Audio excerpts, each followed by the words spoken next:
నా పేరు భవానీ అండి. నేను principal cum 8th metropolitan magistrate కూకట్పల్లిగా పనిచేస్తున్నాను.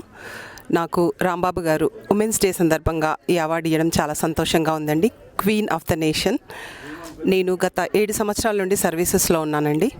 అంటే నేను 16 సంవత్సరాలు ఉన్నప్పటి నుండి కూడా సర్వీసెస్లో ఉన్నాను. ప్రతి కార్యక్రమాలలో పార్టిసిపేట్ చేయడం కానివ్వండి, బ్లడ్ డొనేట్ చేయడం కానివ్వండి. నాకు 18 years వచ్చినప్పటి నుండి నేను ఇయర్కి 4 times బ్లడ్ డొనేట్ చేస్తానండి. అలా నాకు చాలాసార్లు, అంటే ఇప్పటికి నేను సెవెరల్ టైమ్స్ బ్లడ్ డొనేషన్ చేశాను. ఆ తర్వాత 2016లో నేను మా తండ్రి గారి పేరు మీద జెన్నీ ట్రస్ట్ అని చెప్పేసి ట్రస్ట్ ఆర్గనైజేషన్ స్టార్ట్ చేశాను. అప్పటి నుండి వివిధ కార్యక్రమాలు భిన్నంగా అండి, ఒక్క కార్యక్రమం కాకుండా భిన్నమైన కార్యక్రమాలు చాలా చేశాము. బ్లడ్ డొనేషన్ క్యాంప్స్ కానివ్వండి, పేదవాళ్ళకి బట్టలు స్పాన్సర్ చేయడం కానివ్వండి, ట్రైబల్ స్కూల్స్లలో ఫ్యాన్స్ డిస్ట్రిబ్యూట్ చేయడం కానివ్వండి, అన్నదాన కార్యక్రమాలు కానివ్వండి, ఇంకా మొక్కలు నాటడం కానివ్వండి, హరితహారాలు పెట్టడం కానివ్వండి, ఇలా చాలా భిన్నమైన ప్రోగ్రామ్స్ నేను చేశాను. కుట్టు మిషన్ల పంపిణీలు, ఇలా మాకు యూట్యూబ్ ఛానల్లో, ఫేస్బుక్లో కూడా మేము చేసే కార్యక్రమాలన్నీ కూడా అప్లోడ్ చేస్తాము. ఇలా నేను చేశాను. నేను సింగిల్గా 400కి అబోవ్ ప్రోగ్రామ్స్ చేసినానండి. వన్స్ అయితే రియల్గా చెప్పాలంటే మార్నింగ్ 7 o'clockకి వెళ్ళి స్లమ్స్ ఏరియాస్లలో, అంటే ట్రైబల్ రీజియన్స్ ఏరియాస్లలోకి వెళ్ళి దాదాపు 50 to 60 kilometers మేము ఉన్న దగ్గర నుండి దూరంలో వెళ్ళి అక్కడ అన్ని ప్రోగ్రామ్స్ చేసి మళ్ళీ నేను వచ్చి కోర్ట్ అటెండ్ చేసేదాన్ని.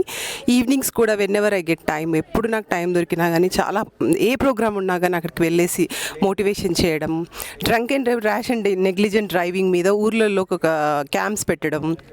దాంట్లో ప్రతి ఒక్కరికి ఇండివిజువల్గా పిలిచి, మీరు డ్రంక్ చేసి డ్రైవ్ చేస్తే ఎలాంటి నష్టాలు జరుగుతాయి, మీ ఫ్యామిలీకి ఎలాంటి నష్టం జరుగుతుంది, ఒకవేళ మీ వెహికల్కి ఇన్సూరెన్స్ లేకపోతే మీకు ఎలాంటి నష్టం జరుగుతుంది, ఇలా క్లియర్గా వాళ్ళకి ఒక్కొక్కరికి ఎక్స్ప్లెయిన్ చేయడము.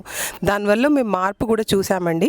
మళ్ళీ వెళ్ళినప్పుడు విలేజెస్ కానీ సర్పంచ్ కానీ మాకు రిపీట్గా వాళ్ళ మెసేజ్ ఇచ్చేవాళ్ళు, మేడం మీరు వచ్చి పెట్టడం వల్ల చాలా చేంజెస్ జరిగాయి, ఆటోలో బల్క్గా మెంబర్స్ ఎక్కట్లేదు, సో రిస్ట్రిక్టెడ్గా ఎక్కుతున్నారు, దీనివల్ల చాలా పాజిటివ్స్ జరిగాయని ఇట్లా చాలా అవేర్నెస్ ప్రోగ్రామ్స్ పెట్టాము. మహిళలకు కూడా అవేర్నెస్ ఇవ్వడానికి, అంటే ఎలా ఉండాలి, సేఫ్టీ మెజర్స్ ఏం తీసుకోవాలని.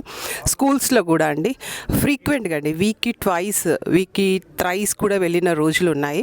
అలా స్కూల్స్, ఇప్పుడు కోవిడ్ రావడం వల్ల స్కూల్స్ మూతపడ్డాయి కాబట్టి ఇప్పుడు కొంచెం కార్యక్రమాలు తగ్గాయి, కానీ ఆ స్కూల్స్ ఉన్నప్పుడు మాత్రం వీక్లీ థ్రైస్ కూడా మేము ప్రోగ్రామ్స్కి వెళ్ళి స్కూల్స్లో చెప్పేవాళ్ళము పిల్లలకి ఎలాంటి జాగ్రత్తలు తీసుకోవాలి, క్రైమ్స్కి అగెనిస్ట్ ఎలా ప్రొటెక్ట్ చేసుకోవాలి, డిఫెండ్ చేయాలి, క్రైమ్స్లో ఎలా ఇన్వాల్వ్ కావద్దు అని చెప్పేసి లా పరంగా కూడా లిటరసీ క్యాంప్స్ కూడా ఇలా చాలా ప్రోగ్రామ్స్ చేశాము. సో ఈరోజు ఈ సంస్థ వాళ్ళు వచ్చేసి మాకొచ్చి queen of the nation award ఇవ్వడం చాలా సంతోషంగా ఉంది. ఈ CEO గారు రాంబాబు గారికి నా హృదయపూర్వక కృతజ్ఞతలు తెలియజేస్తున్నానండి. నమస్కారం.